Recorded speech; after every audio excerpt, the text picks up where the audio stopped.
반민족 행위자인데, 이것은 지난 이 법적으로는 친일 반민족 행위자라는 것이 해방 때 식민지 시대에 있었던 사람들에 관한 것이고, 그래서 제가 새로운이라 그랬어요.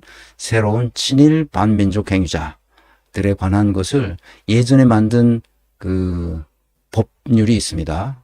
일제강점하. 여기서 일제강점을 어떻게 이 법에서 말하고 있냐면은 러일 전쟁, 그러니까 1904년서부터 1945년 8월 15일까지 그 사이에 그 친일 반민족 행위를 한 자들, 그것을 친일 반민족 행위자라고 길게 부릅니다. 그걸 줄여서 그냥 친일파 이렇게 말하죠.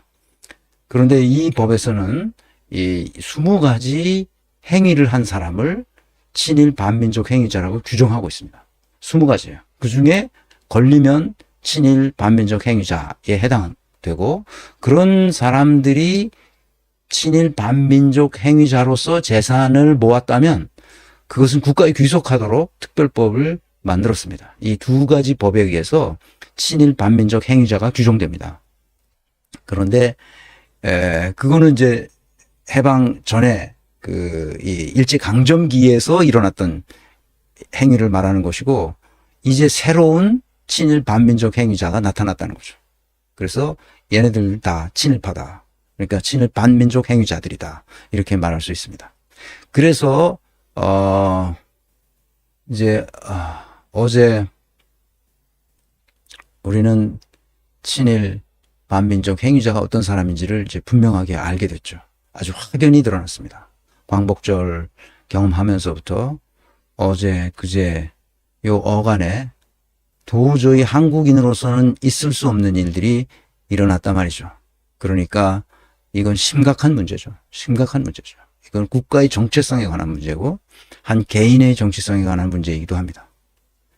신문에 뭐 대서 특별로 많이 나왔습니다. 흡수통일 선언하며 북의 대화를 제안했어요. 그것도 광복절에. 이상한 윤석열식 통일구상에서. 박근혜가 했던 통일 대박론처럼 정권 바뀌면 먼지처럼 사라질 헛소리를 한 거죠. 광복절 따로 개최한 현실. 윤 대통령 과거사 언급이 없었어요.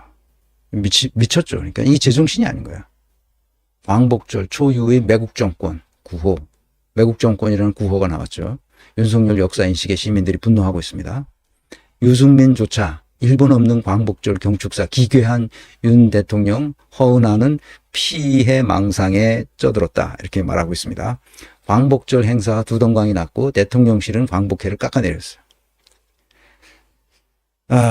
광복절 행사의 주관은 사실 광복회가 하는 겁니다. 대통령실이 아니고.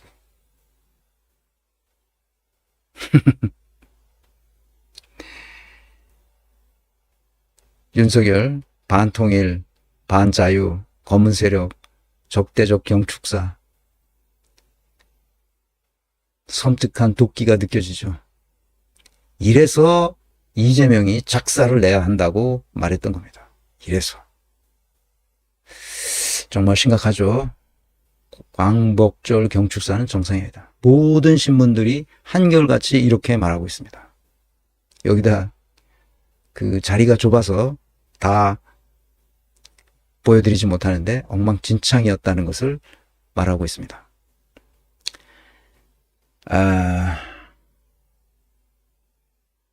광복절을 통해서 아주 분명해졌죠. 누가 친일파고 반민족 행위자인지.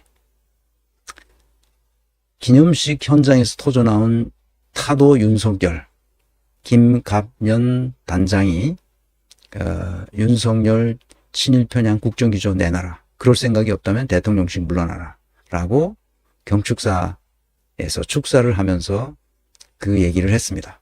이것은 이종찬 광복회장이 주관한, 광복회에서 주관한 그 광복절 행사에서 김갑년 단장이 고려대 교수인데요. 이분의 연설이 약 한 13분, 15분 요 정도 됐는데 한 4분 정도로 제가 정리 요약한 게 있으니까요. 그걸 한번 들어보겠습니다. 이분이 고려대 도고동문학과를 나와서 독일에 가서 괴팅겐 대학인가에 가서 도고학으로 박사학위를 받고 모교의 교수가 돼서 언어학자죠, 그러니까. 근데 이분이 의병장의 외손이어서 남달라 보였습니다. 한번 들어보겠습니다. 다음은 김감년 교수님의 축사가 있겠습니다. 김감년 교수님께서는 의병장으로 건국훈장 대한민국장에 추사된 운강 이강년 선생의 외손이십니다. 박수로 맞아주시기 바랍니다. 안녕하십니까. 의병장 운강 이강년 선생 외손, 광복회 학술원 독립영웅아카데미 단장, 고려대학교 교수 김감년입니다. 광복절은 우리에게 과거의 역사를 되새기고 그로부터 교훈을 얻어 더 나은 미래를 설계할 것을 요구하는 날입니다. 우리는 오늘 이 자리에서 과거를 기억함으로써 우리가 직면한 현재의 도전과 미래의 과제를 명확히 인식해야 합니다. 대통령의 제1의 의무는 국민의 안녕과 평안을 지키는 것입니다. 이를 위해 국민의 통합을 이끌어야 합니다. 이 찢어지고 부서지고 깨어진 현실의 책임을 광복회와 국민에게 전가하고 있습니다. 누가 이배용을, 누가 김광동을, 누가 이진숙을, 누가 김낭년을, 누가 김영석을 임명했습니까?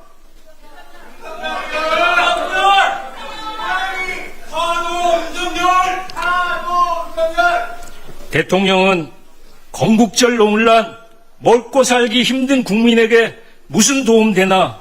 라고 했습니다. 이것도 똑같이 되묻겠습니다. 누가 건국절 논쟁을 야기시켰는가요?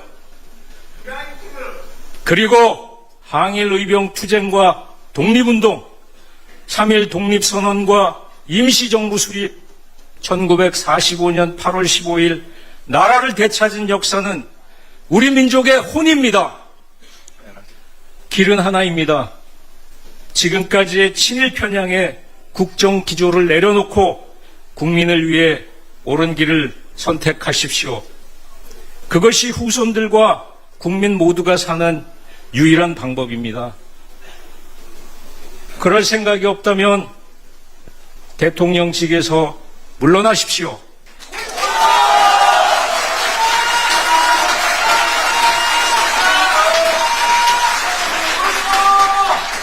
사랑하는 여러분, 우리의 기억은 단순한 회상이 아닙니다. 기억은 현재와 미래를 위한 나침반이며 우리가 나아가야 할 방향을 제시하는 등불입니다. 독립운동가들의 용기와 결단은 오늘날 우리가 민주주의를 지키고 인권을 수호해야 하는 이유를 일깨워줍니다. 영웅들의 희생은 오늘날 우리에게 책임을 부여합니다. 우리는 영웅들의 뜻을 이어받아 자유롭고 정의로운 사회를 만들어 가야 합니다. 이제 우리의 과제는 분명합니다.